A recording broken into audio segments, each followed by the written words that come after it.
1세기 평범한 기독교인이 된다는 것은 무슨 의미일까요?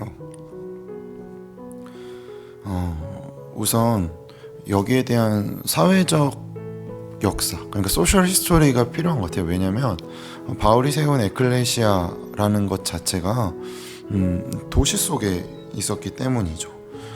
우선 도시가 발전하려면 여러 가지 요소가 가능해요. 왜냐하면 사람들이 많이 살고 있기 때문에 일단은 안전해야 되는 거죠. 그렇죠?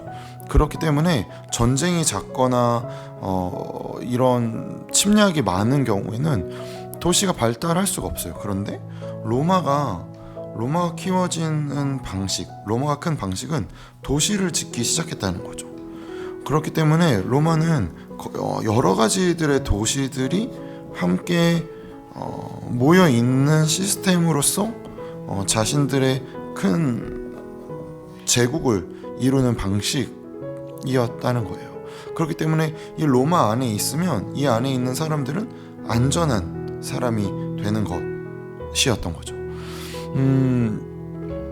일단 로마가 이러한 도시 문화를 통해서 제국이 되었다는 것을 안다는 것 자체가 우리가 당시의 1세기의 그리스도인으로서 살아간다는 데 이해할 수 있는 굉장히 중요한 방법이라고 생각해요. 왜냐하면 이전까지는 농장 중심이었습니다. 그렇죠? 농장 중심으로 추수하고 뭔가 그런 사실 뭐 시골 사회라고 말하는 것이 맞을까 싶긴 하는데, 농작 중심에서 도시 중심으로 이루어졌기 때문이죠. 그래서 도시 중심으로 세워지는 이 사회 속에서 중요한 것 중에 하나는 바로 페이트리온과 클라이언트 시스템이라는 건데, 그러니까 쉽게 말하면 후견인, 그리고 뭐라고 말해야 될까요? 피보호자? 그래서 그냥 페이트리온은 후견인이라고 말하고 클라이언트는 클라이언트라고 말할게요. 도시사회가 되면서 가장 바뀌는 것은 바로 사회의 구조입니다. 농작할 때는 내가 이걸 걷어서 먹으면 되는데, 도시로 들어오면서 후견인이 중요한 사회가 됐어요. 이게 무슨 말이냐면 제이라는 친구가 어떤 일을 하려고 해요. 그래서 찾아가요. 저는 좀 사과를 좀 팔아보고 싶어요 라고 이야기해요. 그러면 로마 사회에서는 물어보는 거죠. 그래? 근데 너 후견인이 누구야?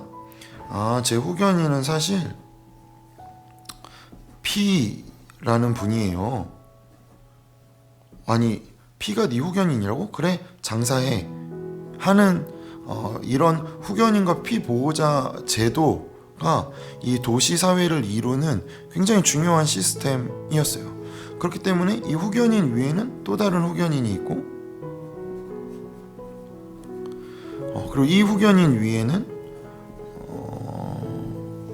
결국엔 더 큰 후견인이 있고, 그러다 보니까 당시 뭐 아시겠지만 원로원이 정치 제도였잖아요. 그러니까 원로원으로 들어가기 위해서는 나의 후견인이 누군지가 굉장히 중요했다는 거죠. 누가 나를 이렇게 뒤에서 봐주는지가 굉장히 중요한 시스템이었어요. 그러면 후견인의 후견인은 바로 모든 이들의 페이트리온, 모든 이들의 아버지, 황제였던 거죠. 이런 시스템에서 그리스도인이 된다는 것은 나의 후견인을 포기하는 행위였어요. 왜냐하면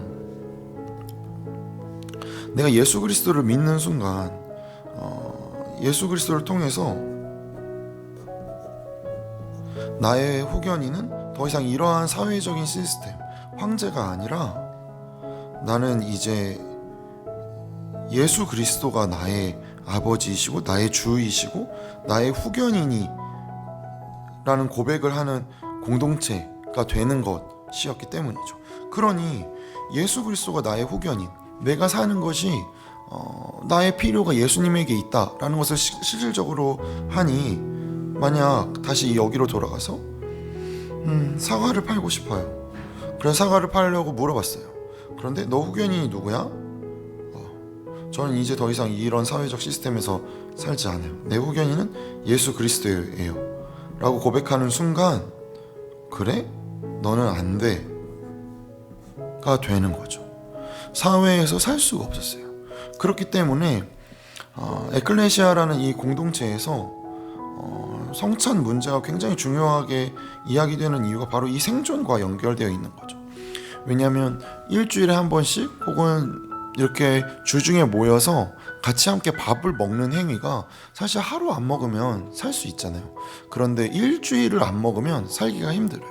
그러니 이 에클레시아 공동체 안에서 함께 살 수밖에 없는 구조로 점차 변화한 것이었죠.